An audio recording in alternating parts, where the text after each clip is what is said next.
We'll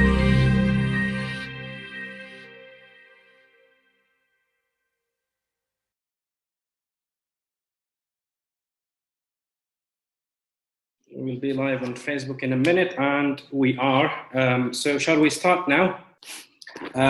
Welcome everyone on board.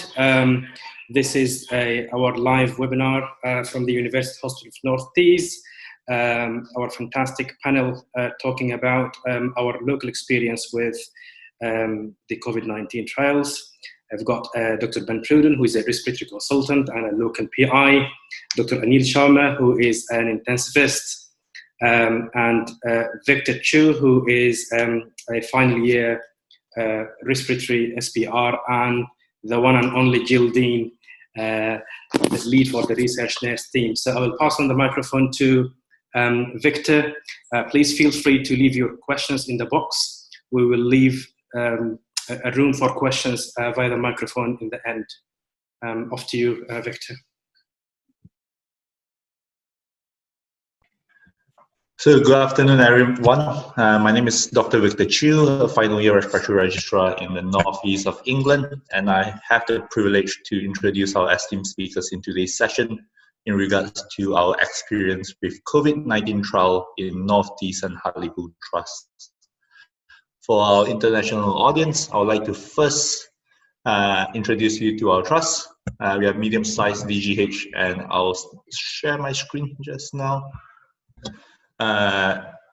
We are medium-sized DGH located in the northeast of England over here, and we are split mainly across two sites. The one on the left is the Hartlepool Hospital, which is mainly a cold site where we do most of our outpatient settings, and the one on the right is Northeast and Northeast Hospital, which is where all our inpatient services runs, and where our accident emergency and all our intensive care and medical patients are based in. Like I say, we are a medium-sized DGH, and we serve a population of 360,000 people with 563 beds.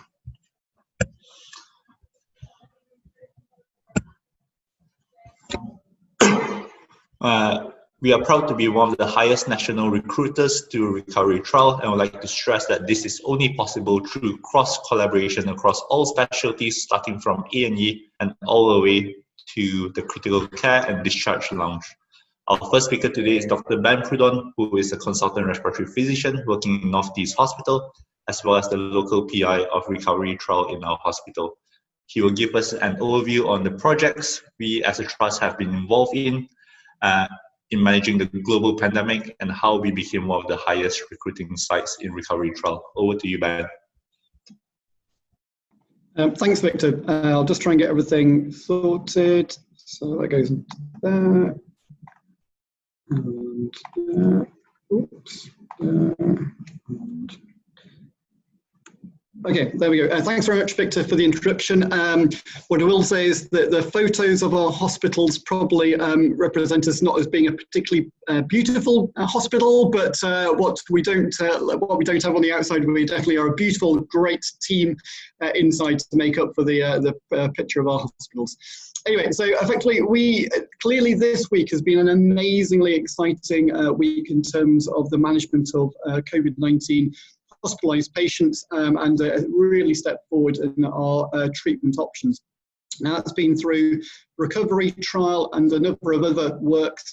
And what we're going to go through is just really our local experience in terms of the research we have been participating with, the outcomes that we know about, and what we're currently clinically doing. So this is very much local experience and local thoughts. What we're going to talk about very quickly is just the timeline of COVID-19, just to make sure you're aware of the background. So also the clinical research infrastructure in the UK, so how we do research in a DGH in the NHS. We're going to talk about UK COVID-19 trials, and particularly we're going to focus on the recovery trial. That's mainly because the recovery trial is clearly in the news everywhere at the moment, and it's the one that we have been mainly involved with. And we're also going to talk about some potential future directions for COVID-19. And again, I think it's really important just when we think about the timeline of COVID-19. I mean, very clearly, when we're all celebrating Christmas 2019, we were not anticipating our lives would be changed just quite so much, quite so quickly. And again, I think everyone talks about this is a once in a generation event. But I think when you look at the timeline, it's kind of just, we kind of forget what we've been through. So if you go back right to the beginning in December, it was New Year's Eve where the first case was effectively notified to the World Health Organization from that perspective. The first recorded death was on the 11th of January, who then described this as a public health emergency of international concern. From a UK perspective, we had our first cases related to international travel on the 31st of January. There's a bit of a gap in February, I'll come back to that, but from a local perspective, we had our first case at North Tees at the beginning of March. Within the UK, we had a first death, unfortunately, on the 5th of March. Who then declares this as a pandemic? 11th of March. In the UK, our non-essential travel was restricted middle of March. From a NHS healthcare perspective, it was the 17th of March where non-urgent operations were all placed on hold. The recovery trial opened for recruitment with a first patient on the 19th of March. We then, as a UK population, went on to full social lockdown 23rd of March. And then we randomized our first patient into recovery on the 30th of March. So very much clearly, there's a lot that changes during that period, and there are many events which we've not touched upon. Now, February clearly is a phase within the UK where lots of preparations were being made for the pandemic, but it was really in March where we all started to feel the clinical impact from a secondary care perspective. And again, this just demonstrates, so this is data for the UK looking from March. So the left is looking at the new confirmed cases. And again, we just need to remember that testing for COVID-19, the policy for that, for the who was tested to confirm a case varied during the course of the pandemic. So clearly at the moment in the UK, we have very liberal COVID-19 testing, and that evolved through the process. So on the left, we have our confirmed cases of COVID-19, and on the right, unfortunately, we have the deaths related to COVID-19. We have the increasing rise of the COVID-19 in March, and then really it's April and May where we saw the big bulk of our cases. And at one point there's over 8,000 cases notified on that particular day, and we are now significantly lower. It's progressively falling, which is great news. Respectively, on the deaths, clearly that mirrors the confirmed cases. And again, we had over 1,000 deaths per day during the peak of the pandemic in April and May. To think about research and how it's linked in with COVID-19, you just need to think a little bit about how research is organised within the UK. One of the main organisations is the National Institute for Health Research, which effectively is an organisation which receives most of its money from our government through the Department of Health. And it straddles a number of different organisations with links with large numbers of universities, trusts, infrastructure support, information government. There are many aspects to it, but effectively what it kind of represents is what is thought to be the most integrated clinical research system within the world. And so within the UK, we've been quite well prepared because of our National Health Service and its integration. That provides a unique opportunity for providing really large-scale clinical trials in a pandemic and getting them up and running quickly and getting good recruitment at a national level. That's really been to our advantage. When we think about the NIHR, is then separated into the clinical research networks, which effectively are where the country is split into small areas from a pragmatic and support perspective. And so we are the North East and North Cumbria, and effectively that provides the infrastructure at a sort of physical hospital level when we have funding for research nurses, infrastructure, facilities, that then allows us to then take part in clinical research for our patients who are NHS patients. One of the key things that often people mention, and if you've not heard of it, we often talk about studies whether they're on the portfolio or not, and effectively that simply means about whether it meets criteria to be adopted onto the NIHR CRN portfolio, and if the study and the organisers of that study or trial have been able to have their project onto the portfolio, it means they can access the existing infrastructure and support already set up. So it's a really good way to get your project up and running. Now, we talked about that slightly blank timeline in February, and particularly in the UK, clearly we were very much in a sort of a preparation phase, a organisational phase, and that was done at a clinical level, but also from a research perspective. So this is the press release that was done on the 4th of February, and effectively this is the NIHR basically saying that we have got 20 million quid and we are ready to try and support research projects. Now, it's a large sum of money and they wanted this to be done quickly, and COVID-19 being prioritised, and one of the projects that received funding through this was the recovery trial. Now, we are going to talk about the recovery trial quite a lot, but clearly there are many, many different projects involved in COVID-19 research all happening at the same time. This is quite a busy slide, which one of my colleagues gave to me, saying that it would be beautifully easy for the clinical team to understand what's going on a day-to-day basis. Well, it is quite busy, and I fully appreciate that, but what it effectively shows is a number of different projects.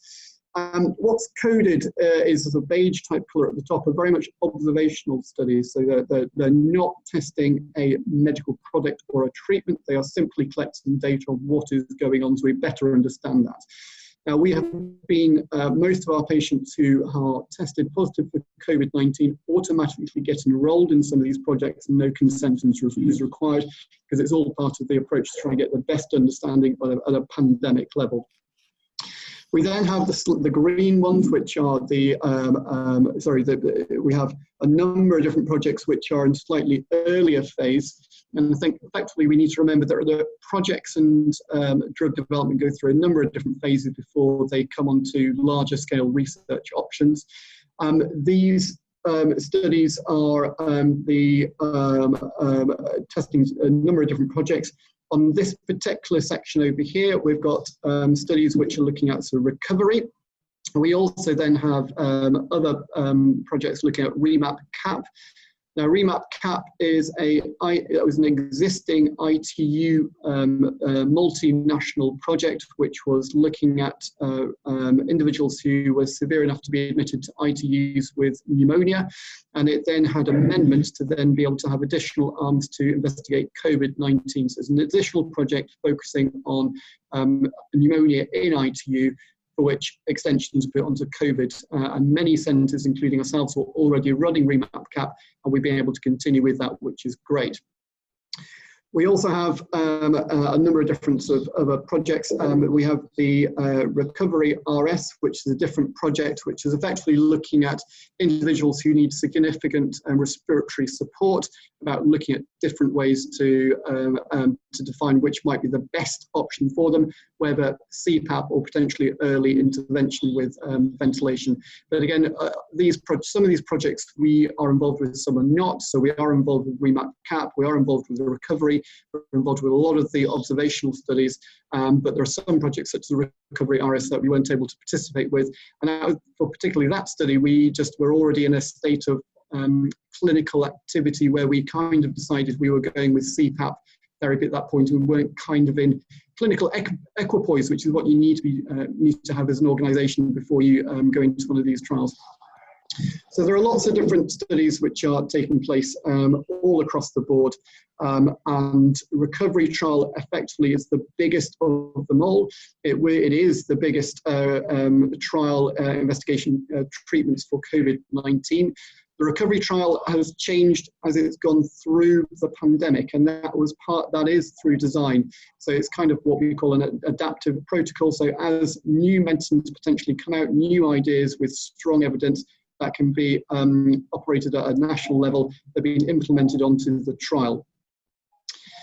As we mentioned, the recovery trial was one of those that received funding in the February time, but it's clearly a very big project which has a large number of funding streams. It is organised and coordinated by the University of Oxford, which I must say have been absolutely fabulous at developing a study which is easy and pragmatic to operate for a clinical team who are dealing with a pandemic, because clearly when we're all managing a lot of patients using strict infection control mechanisms, there are limits to the number of investigations you can do from a research perspective. So the recovery trial has specifically been designed to be a pragmatic trial to answer relatively simple questions for drugs, and that's what it's kind of delivered.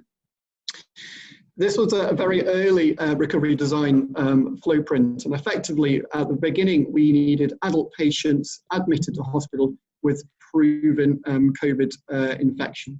At that point, patients were then randomized after consent, so patients were then randomized into one of initially five potential arms. So effectively we had no additional treatment, so we continued with clinical care.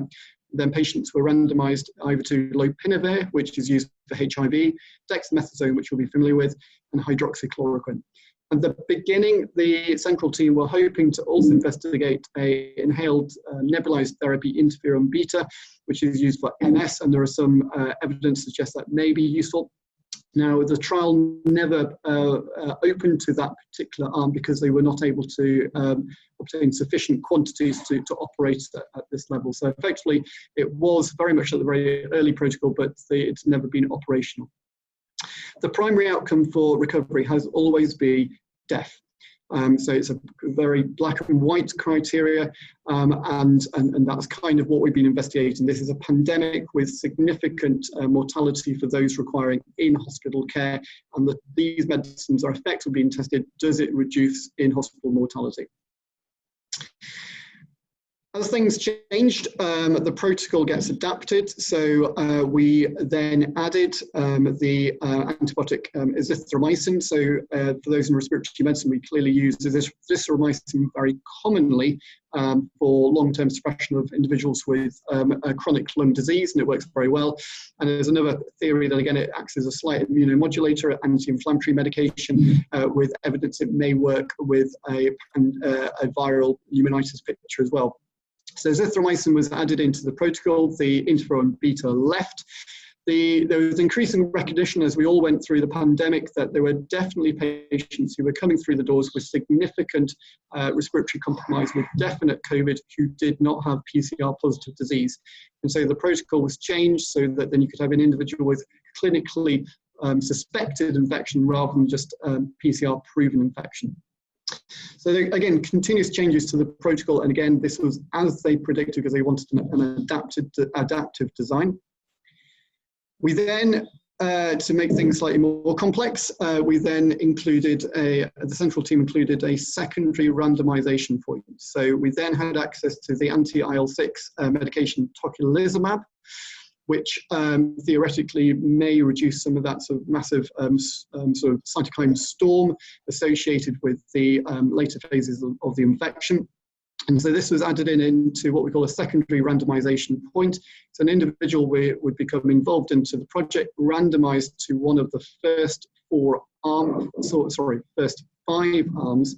And then if there was evidence of clinical deterioration, they could be randomized to also receive tocilizumab or not. So an individual could receive no standard care and standard care, but they may have, for example, dexamethasone and tocilizumab. And again, it's all exploring, partly the ideas being that we recognize increasingly that multiple therapies are going to be required to get optimal patient outcomes for this condition.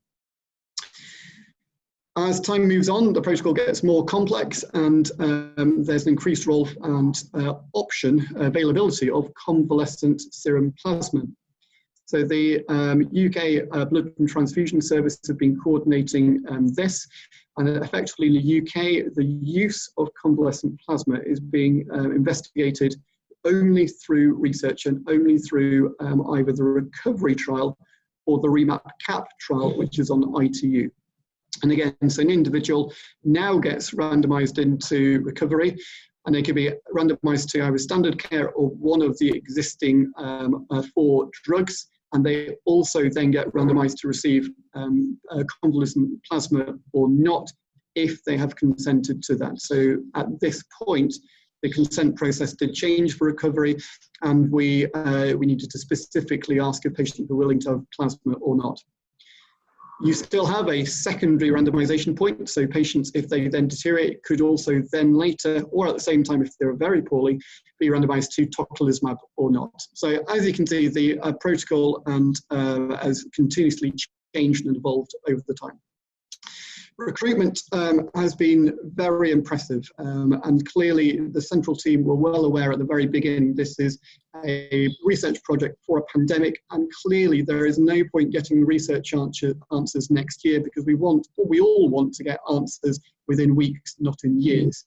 You can see on the total, the graph on the left, that's looking at total recruitment over the first 44 days of opening a trial, and it's already over 8,000 by that point. Now, if those of you who've been in research projects before and you've struggled to get your 10th patient, well, you know, so clearly a load of effort has gone into trying to produce infrastructure and a system and a network to produce quick, rapid recruitment. At its peak, over 400 patients were being randomized a day, which is, you know, that is the envy of many, many PIs and trial developers in the country. When I last checked this morning, the current number of recruited patients is 11,660, and I'm sure that will have gone up by the time I finish this slide. We now have 176 recruiting centres operating, which shows you the real beauty of having an established research infrastructure network, which is kind of ready and willing to go and take on this project, which is fantastic. Clearly, it is important to get numbers quickly. To get numbers quickly, it's really important that you are capturing a high proportion of the patients coming through the front door. We, as an organisation, have been very, very successful at effectively getting an individual who has confirmed COVID into the recovery trial. And at our peak, we were getting 64% of our patients recruited onto the recovery trial. Now, that clearly is nowhere near 100%, but we're never going to get 100%. There are always individuals who are clearly inappropriate to be placed in the trial, and there are individuals who unfortunately do not wish to take part in the trial. From our perspective, it was very clear that effectively we do not have any treatments for COVID-19. These are the medicines being on offer are relatively well-known medications, and from a patient perspective, it is only a 10-day course at the most of these medicines. So for most of us, it is quite an easy sell to advise and recommend a patient to participate in the recovery trial. From a central organisation perspective, clearly, if you have more sites capturing more and more higher percentages of their COVID patients, the quicker you're going to get recruitment, the quicker you're going to get averages, the quicker you're going to get answers to your research questions.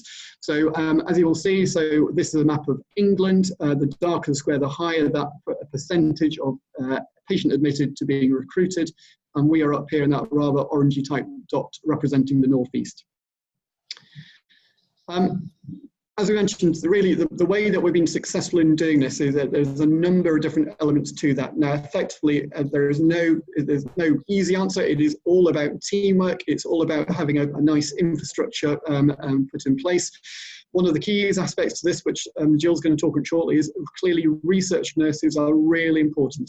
So through the comprehensive local research network, we have the infrastructure and the existing research nurses. Now, because of clinical demands, many trusts unfortunately had to pull back their research nurses from participating in research to operate and just operate on clinical duties. Now, that clearly is a difficult decision, but we found that keeping research nurses on the shop floor for research has been really important, because they're there to fly the flag for research, they're there to practically help do the research, they're there to advise patients, clinical team, and clearly with data inputting and the structure and organisation. If you don't have the research nurses, we could not have done the trial, and that's very, very clear.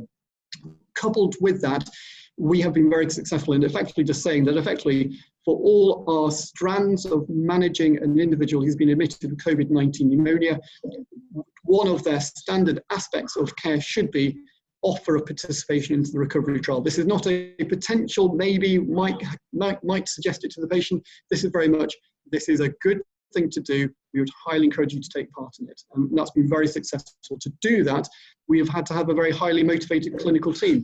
We do, and we're very lucky on that. And we've had that combination of the motivated clinical team, the research nurses supporting them, and that's been the key aspect to things.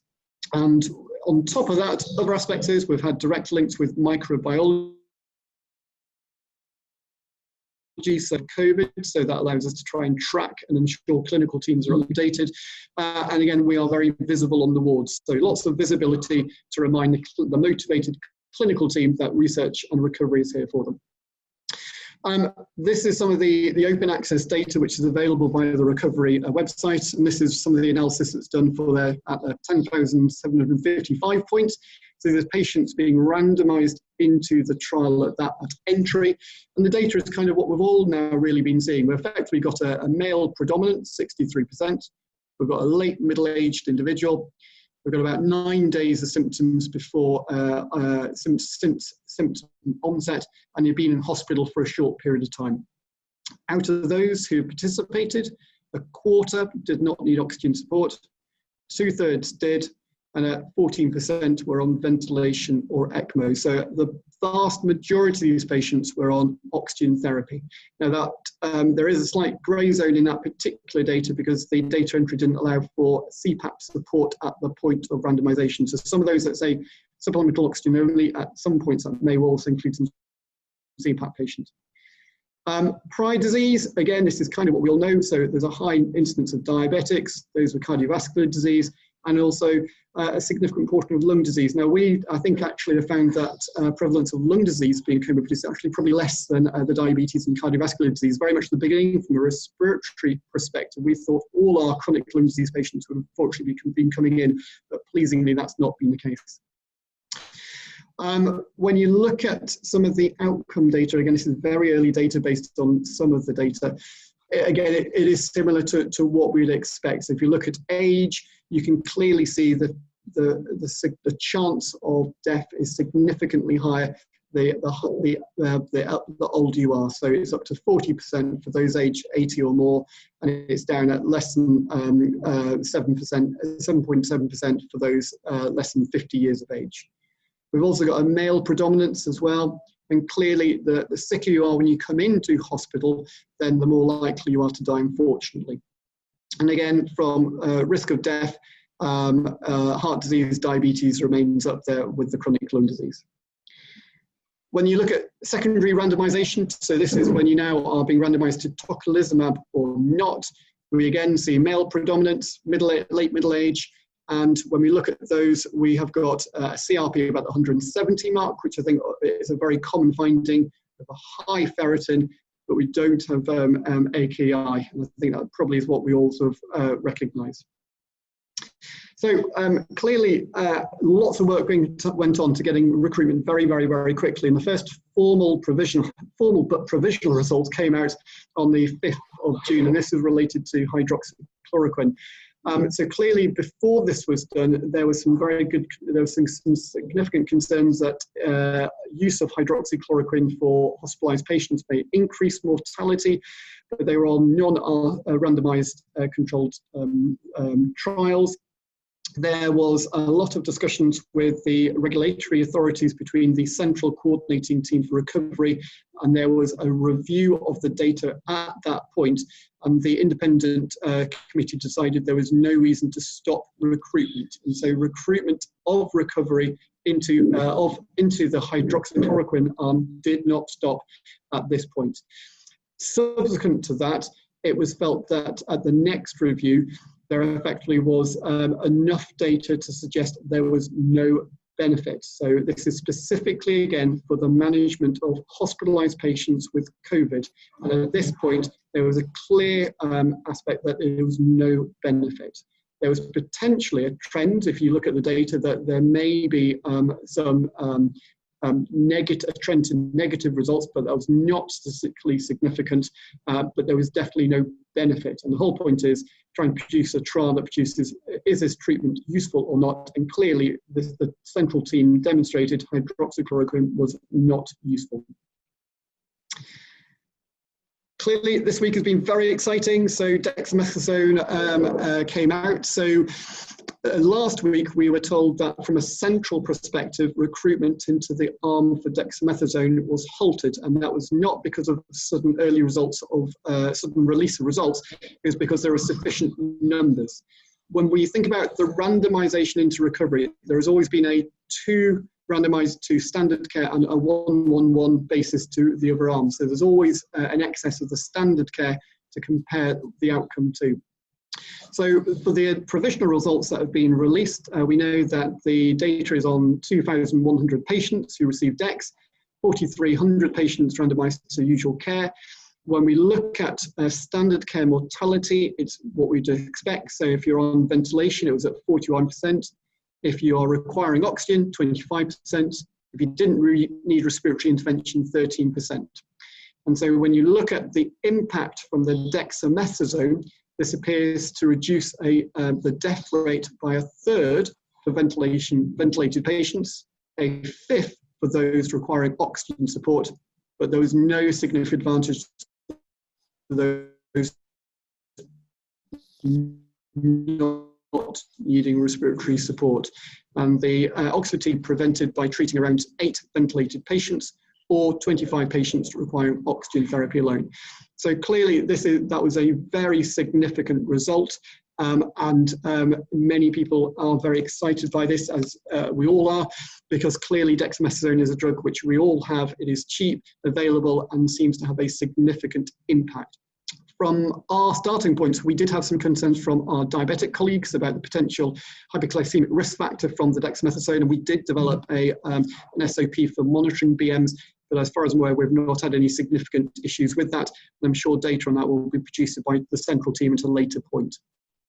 And here is our Prime Minister, Boris Johnson, clearly being very excited and motivated regarding dexamethasone, as he was in his press conference earlier on this week. And I think he can just about say dexamethasone. Clearly, that's not been the only sort of drug release over the last couple of weeks. So remdesivir has also been very much in the news as well, and primarily through the ACTT1 trial, which was published in the New England Journal of Medicine online. And this was a different project which we were not involved with. I know some of the teams in the northeast of England were. It was a predominantly North American trial, but they're recruiting from sites in Europe, Asia as well. And effectively, these were for hospitalized patients with PCR-proven COVID, and they received 10 days of treatment or placebo. When they look at their results, they randomized 163 patients, of which 541 were allocated remdesivir, 522 to control, and their primary outcome was time to recovery, and they had an 8-point scale for that. And effectively, when you look at this particular, their outcomes, the headline really is that their median time of recovery went from 15 days down to 11 days, which was a significant finding. However, they didn't see a significant reduction in mortality.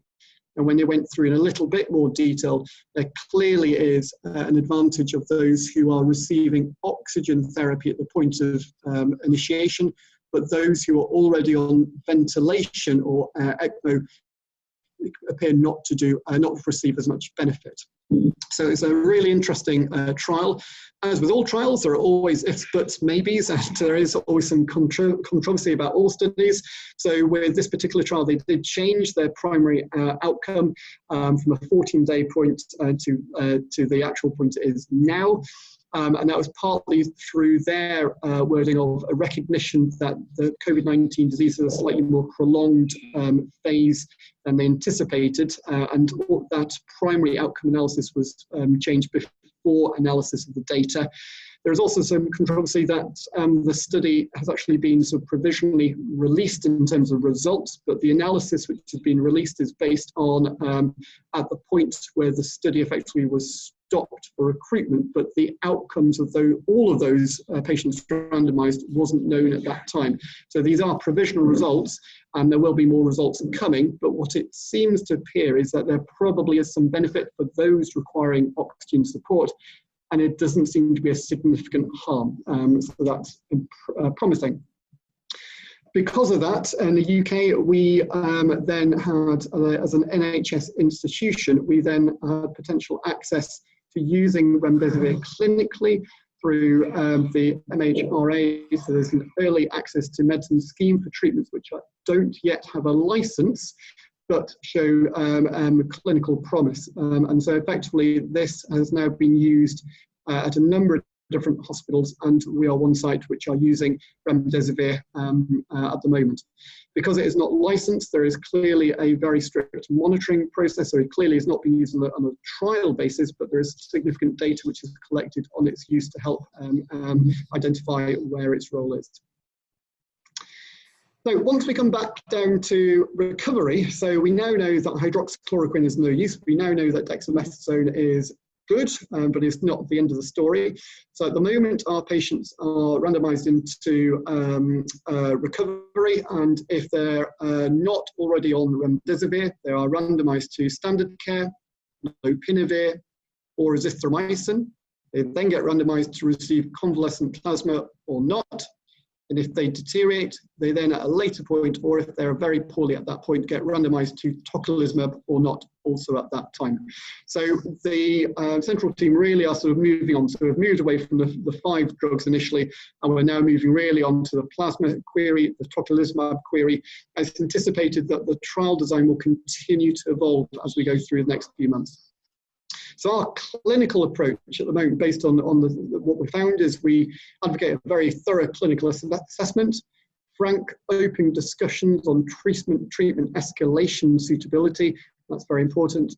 We have very good links with our critical care team, and we have early discussions for suitable patients.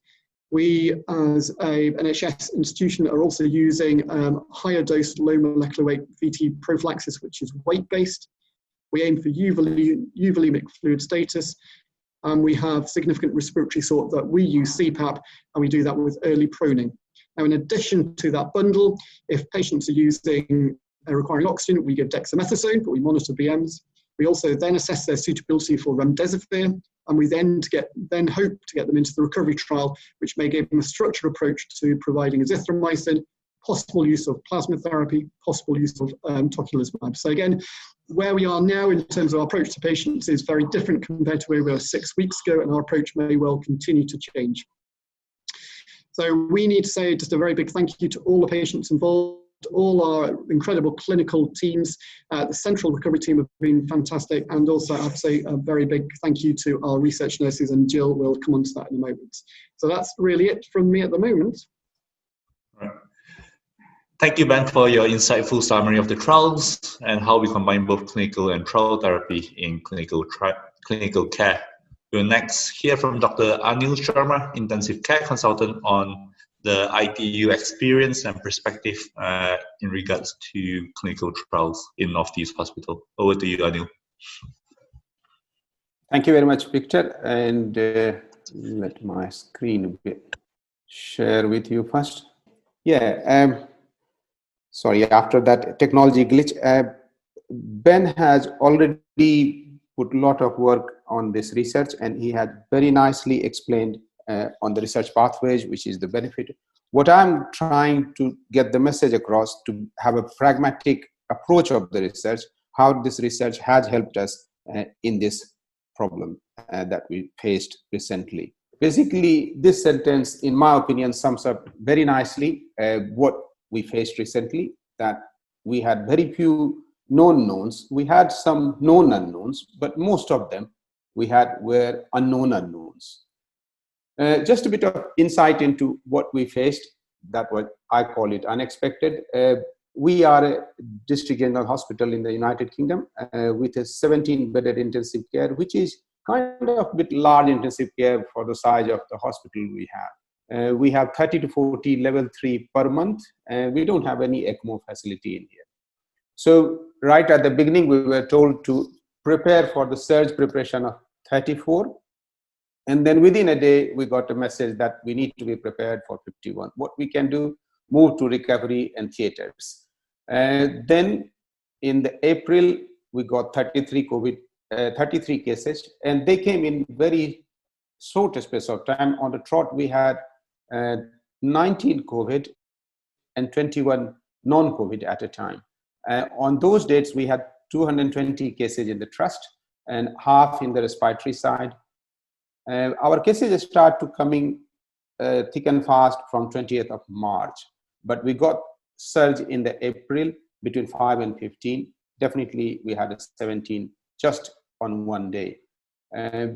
One thing we did manage, that we had a very nice protection, and our definitely policy as well as the supply of personal protective equipment were brilliant. What I'm trying to envisage in here, that what was before and what is now. So what we had at that time, it was pretty much unknown pathophysiology, very disproportionate hypoxemia, which I had never seen before. Management modalities were not clear, that which way we're going to be, as Dr. Prudon has alluded to, that we have national organizations who give us directives and we direct us towards the proper facilities for the patients and the management modules. We hadn't had any clear cut regarding this disease. Initial response from those organizations was that we should be doing early intubation. And the reason behind that might have been that the intubation is always an aerosol generating procedure.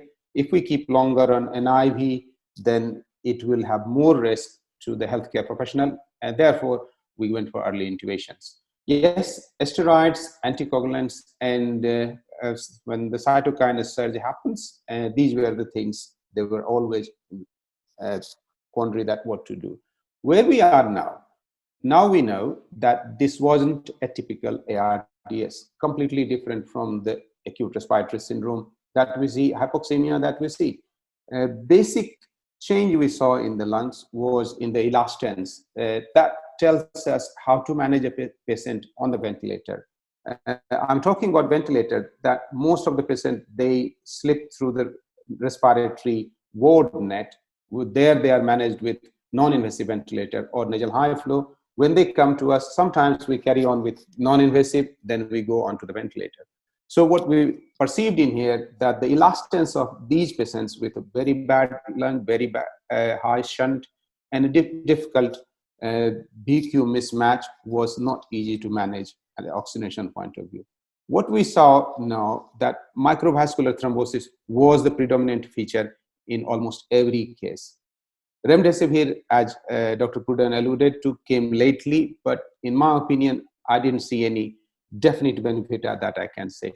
Dexamethasone, yes, it did come in, and with a big bang, you can see my Prime Minister being very happy, and so was our Health Secretary. But interesting thing I noted, that even before dexamethasone, we were giving a steroid in one form or the other to our other patients, and that was in line with surviving sepsis campaign, because those patients who are non-responders, they were receiving hydrocortisone.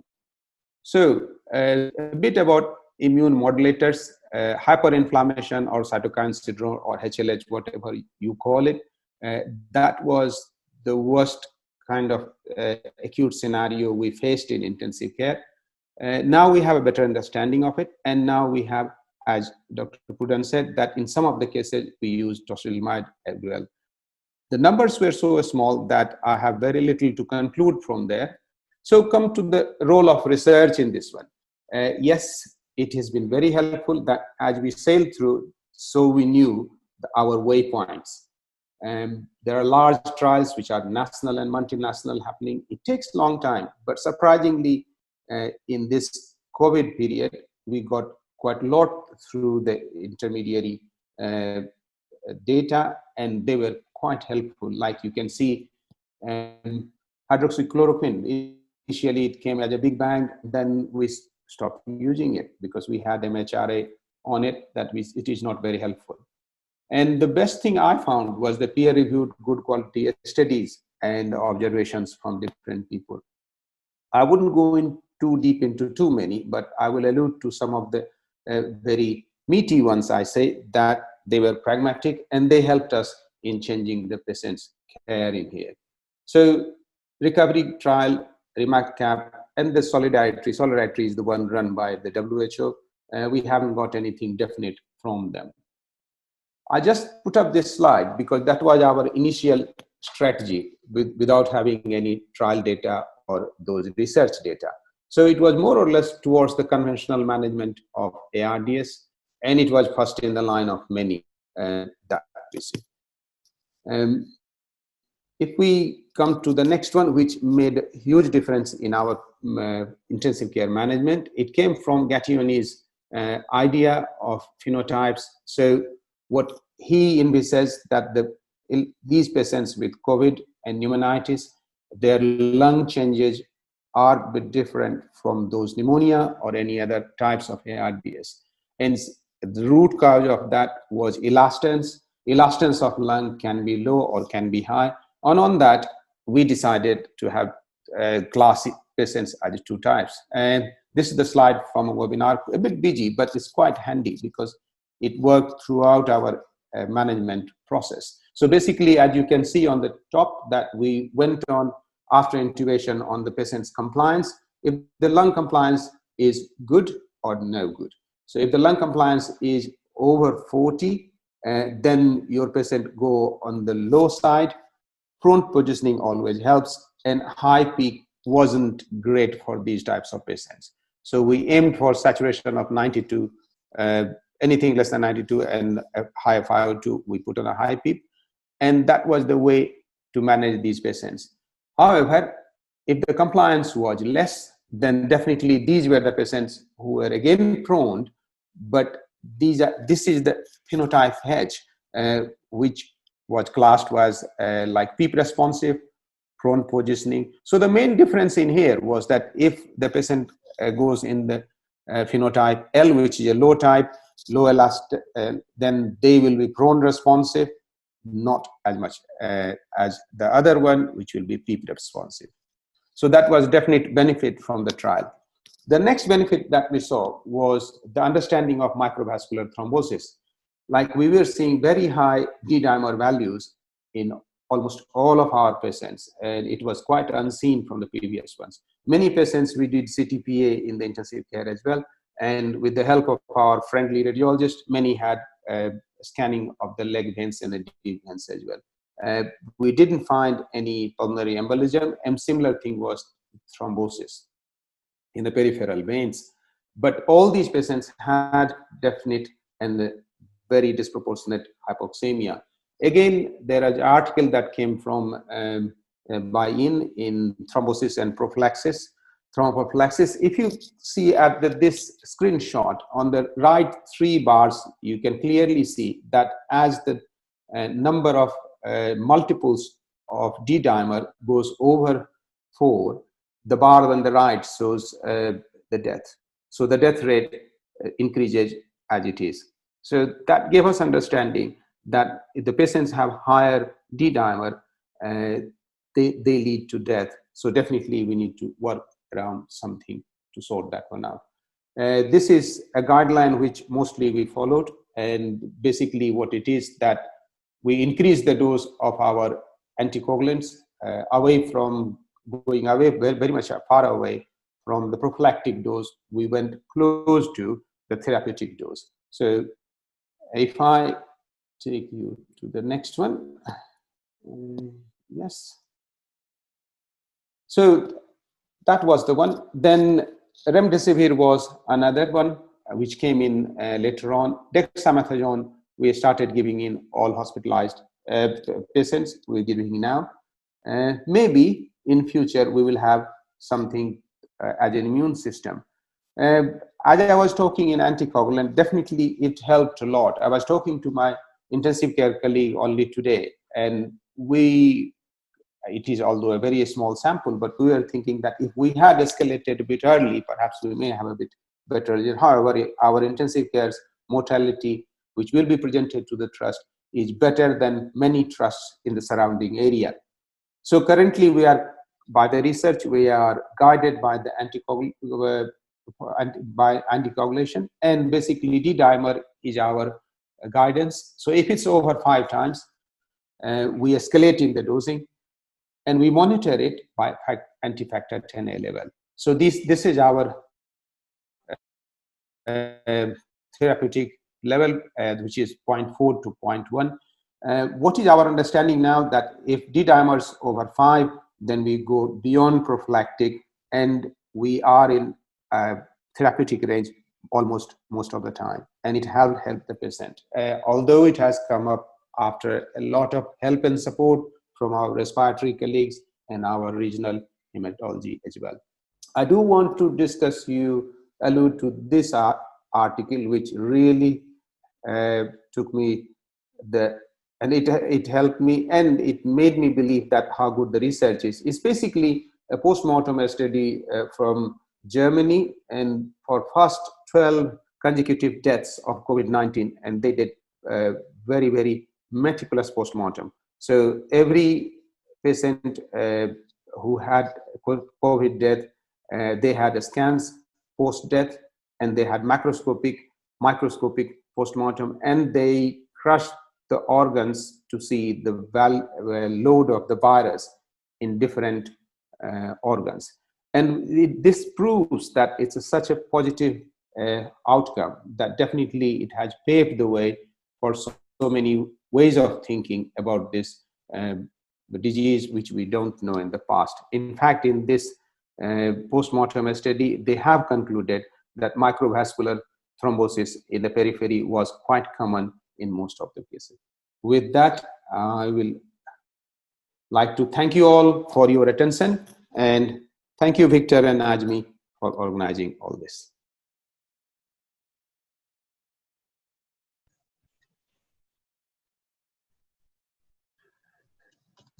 Thank you, Anil, for your very interesting talk, and I'm sure the patients are thankful for the benefits they received by joining clinical trial on top of trial medicine on top of clinical care. There is a question from the audience. I think it's either for Dr. Prudon or for Dr. Sharma. Mudassir, you can unmute your microphone now and ask your question. Yeah, thanks a lot, Dr. Sharma, for the enlightening talk. And we know patients obviously who go to ICU are quite with severe disease. That's why they are in ICU. But patients, there have been data like a lot of mortality with when the patients are on the ventilators. So is it just because the severity of the disease or the complications, or maybe the ventilatory support itself might be causing some lung damage as well? So what are your thoughts on that? That's a very interesting question. If you see the initial data, that 50% of the patients who were ventilated, they didn't make it. But our mortality is definitely less than 50%. What I see interesting in these cases, that all those patients who were ventilated for more than 3 weeks, they had secondary bacterial infection. Interestingly, not many of them had multi-system failure. We had at least 1 or 2 system failure, which was quite common, respiratory, sometimes renal, cardiovascular comes up, but not like multi-organ failure as you used to see in the other patients. So my understanding of the cases so far, which kind of looks like we have crossed 50 mark, that if we manage a cytokine surge and initial phase, if we keep the patient well filled, oxygenation level and prone, there is a room to maneuver in these cases, and improvement in mortality can happen.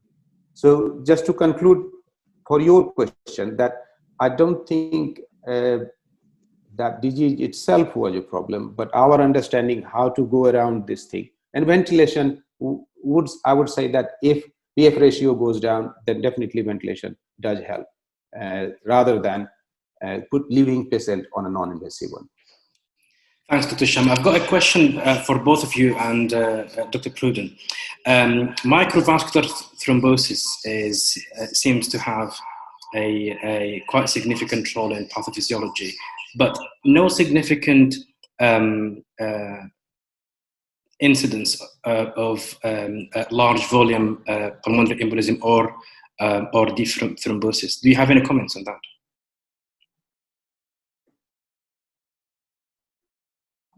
I mean, I think that's quite a difficult question because, again, as Dr. Sharma says, clearly we have anticoagulation protocols based on D-dimer levels and also weight, and we have been effectively empirically treating once we go over 6 times upper limit of normal, and that's based on increasing evidence. But again, then we come down to the unknown, which is often we don't see large volume thrombus on the CTPAs. If we're in the context of significant widespread microthrombus, does anticoagulation using heparin, low molecular weight, definitely help? Now, there is limited data to say that definitely is the right thing to do, and that is the grey zone. So as far as I'm aware, there is not a specific trial looking at that specific issue, but clinical practice has evolved and is using the tools that we currently have, and there is a limit to that at the moment. That's absolutely right. So far, we don't have any hard evidence to tell you that yes, this must be done. But I have been in this with other units as well, and they all have similar experience. And then I spoke to a radiologist, and his opinion was that because the CT scans we do, it is not in the phase when the patient is stopping breathing, and because it's very peripheral, so it's difficult to catch those microvascular thrombosis. And maybe high resolution CTs later on, dual energy CTs may be helpful, but we haven't gone to that phase yet to prove it or disprove it. As far as the clinical work is concerned, we have landed in a territory that we are edging towards more anticoagulation than we were before.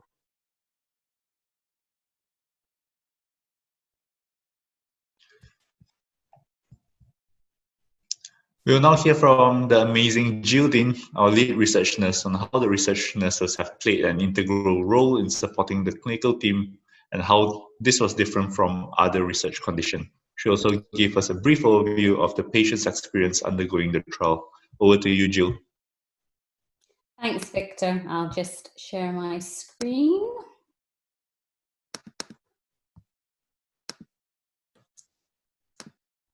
Okay, everyone see that, I think?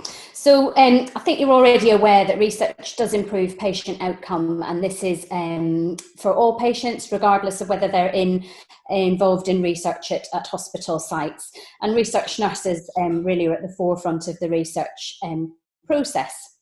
So this is a picture of Team Purple, which are the North Tees, or some of the North Tees research nurses, and a bit of an oversight as to what I feel the research nurse's role is. But in general, research nurses must have a really good understanding of the research process and the terminology and an in-depth knowledge of the speciality that's being investigated. Obviously, in this instance, we didn't have a lot of knowledge at all about COVID-19. Didn't really know how it was going to be managed in the hospital. So it was quite a steep learning curve to start off with. For the recovery study in particular, we wanted to maintain a research oversight of the study. So it was sort of made, the decision was made that the nurses would be very much involved in the consent and the randomization process. And our trust standard operating procedure detailed that a clinician had to be the person receiving the consent from the patients. So to start off with, the research nurses, we offered a 7-day-a-week service at our site. Initially, we did work weekends because there were lots of patients coming in and the Easter bank holidays and things. But after that, as the number of patients has decreased, we now offer a telephone randomization system, and some of the research team take it in turns to take the mobile phone that we have out of hours, and Dr. Prudon helps with that as well. So you've seen this picture before, Ben. Obviously, Ben and I have a good idea, but it was just to give you an idea as to who was involved at our site in the recovery study I'm looking at in particular. So as detailed by Ben, no research nurses were redeployed to other areas. This wasn't the case elsewhere. but R&D were essential in our sort of setup of the study. They were really quick at supporting us with any amendments. They were very good at issuing any information onto the comms in general. They also were key in sort of pushing the research agenda into the exec team, so they were very much very positive, had a very much positive attitude towards research. And then we had sort of Twitter, and we tried to raise the profile that way. As Ben sort of alluded to as well, we had a really good buy-in from the consultants in particular, who were then able to cascade any information down to their teams and encourage them to do the online training, which was part of, or continues to be part of, the recovery study. With regard to the ward sort of staff, I put nurses, but it was everybody really in particular. The research team initially were involved in attending ward huddles, and we went to ward meetings and just really raising the profile of research within that setting. And it was also important, we felt, I think Ben had mentioned, to have the research nurses visible and on the, have a presence on the COVID wards on a daily basis, and that continues today. We had, as Ben mentioned, we have daily reports that were sent from the lab staff to a few of the research team as to who was positive. And we also have a very good system, electronic system within the hospital, where we can identify those patients that are clinically COVID as well, are being clinically treated for COVID. So that was how we were able to sort of screen the patients. Pharmacy, normally it can take months to get any new study drugs, unfortunately, in the system, but again, within days, we had our pharmacy team and the drugs available on the wards. And as the wards have changed, as I'm sure is the case in a lot of sites, we've distributed the drugs as necessary. The plasma arm that's been mentioned, that's a new, relatively new arm. We haven't actually had randomised a patient to the plasma arm yet. REMAP CAP have, but we haven't for recovery. But again, the team were really good at doing some additional training for the research staff. We don't normally go and take, are involved in the blood process at all on the wards in the transfusion process. So it was good that we had them on board. And just the wider MDT, we had physios who were coming to chat to us about this study, cleaners and whoever made me a cup of tea when I was having problems, and it's been really good at sort of raising the profile in general for research. So what about patients then? So this is just a quote from the National Institute of Health Research, and a lot of legislation sort of now states that research should be very much part of the clinical pathway. Obviously for COVID, it's slightly different in that a lot of the research was added as a public health, there's a public health aspect to it. So I've tried to kind of get an idea as to what I felt the patient's perspective was. The first is the sort of positive, the why I think patients did take part. It's that they, it might not help me, but I want to help. A lot of them had heard of the research that was going on. Obviously more have now that the BBC and everyone have been involved. And even if it's Donald Trump's endorsement of hydroxychloroquine, it gave us an in to talk to the patients about it. She's rolling their eyes. But certainly from a nurse point of view, having that recommendation by the clinical team or even the wider MDT about the research really, I think, helped in the majority of our patients saying yes, they would like to take part. Where we had a few, I suppose, more negative side of thing was that, they were hospitalised patients, and some of them obviously were quite poorly. Sometimes they would just say, that's another thing to think about. They didn't, so it, getting that reduced input with regards being aware of the study. So that was for the first couple of weeks, a lot of time just raising the awareness and raising the profile. And if they did have any reservations or doubts, the nurses are very much there to act as the patient's advocate and make sure that they are fully informed of what's involved. And sometimes it was just giving them a bit of additional information if needed. Well, we had a few issues, I suppose, was, as I'm sure all of you have, if you're working with COVID patients, around PPE. Initially, our trust had said that they didn't want the research staff wearing PPE, so we had to work around that and say, well, the study isn't going to work if we can't go and see the patients. And also you've got obviously the communication aspect of going in looking like a Lego man, really. We had some issues around infection control, so the study team were happy for us to go backwards and forwards with pieces of paper. Our infection control team said not. So how we did it here was that there's a section on the consent form around patients who are unable, for whatever reason, to sign the consent form but have capacity. So that was the form that one of the clinicians and normally one of the research nurses would sign. And then obviously we've got the legal representative section of the consent form if patients haven't got capacity, if they're either confused or in intensive care.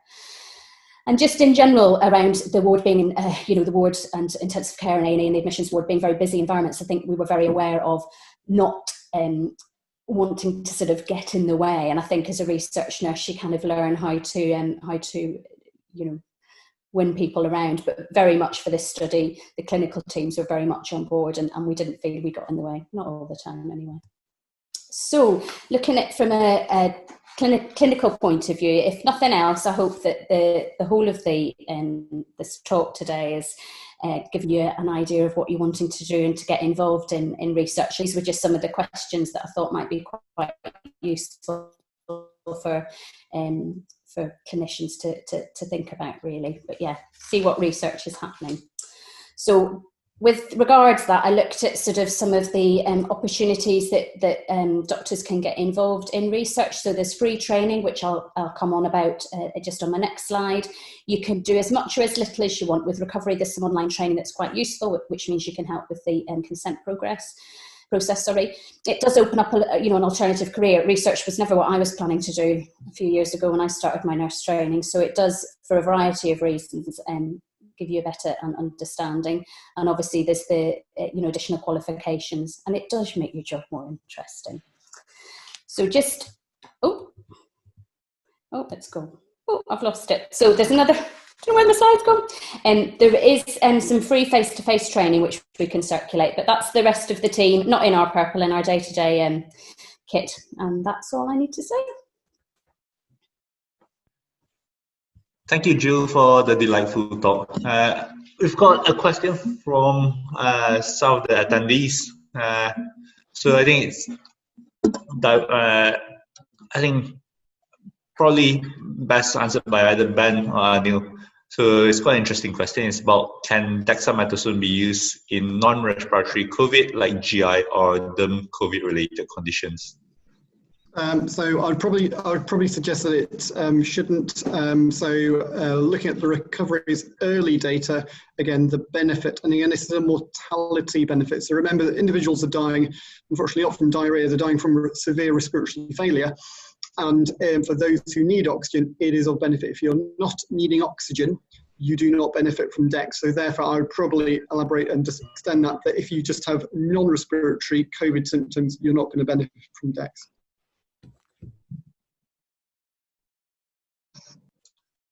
Thank you, Ben. In the interest of time. Yeah.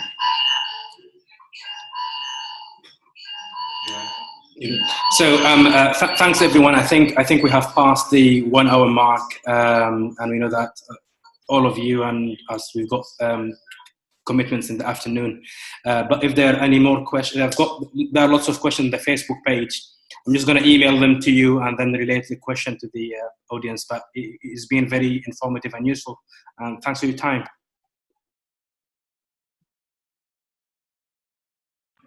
Thank you, Asmi. Thank you for organising. Thank you. Thank you. Thank you very much. Perfect. Thank you, Victor and Asmi. Thank you. Brilliant. Have a nice weekend. Bye-bye. Thank you. Thank you.